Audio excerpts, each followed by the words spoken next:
आणि यानंतर एक मोठी बातमी, आमदार होण्याचं निलेश राणेंचं साकडं आता पूर्ण झालंय। सिंधुदुर्गामध्ये राजा गणपतीला निलेश राणेंकडून सध्या सोन्याचं पाऊल अर्पण करण्यात आलंय। मंत्री होण्याकडे सध्या त्यांनी गणरायाकडे आता नवं साकडं सुद्धा घातलंय।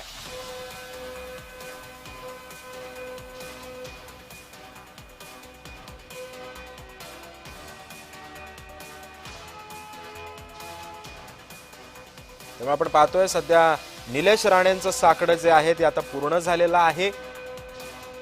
त्यांनी सिंधुदुर्गातल्या राजा गणपतीला सोन्याचं पाऊल सुद्धा त्यांनी अर्पण केलेलं आहे आणि त्यानंतर त्यांनी मंत्री होऊ दे असं सुद्धा साकडं नव्यानं घातलेलं आहे।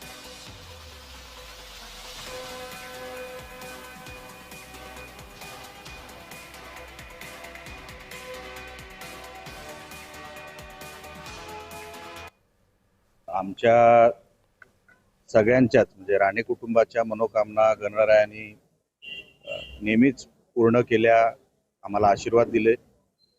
मी निवडून यावं यासाठी माझ्या सगळ्या सहकार्यांनी एक नवस केला होता आणि त्यानंतर मी आमदार झालो आणि त्याची पूर्तता करायला नवस फेडावा लागतो आणि म्हणून त्याची पूर्तता म्हणून गणरायाला पायाशी जे काय आम्ही शब्द दिला होता, तो नवस केला होता, त्याप्रमाणे आम्ही तो नवस फेडला।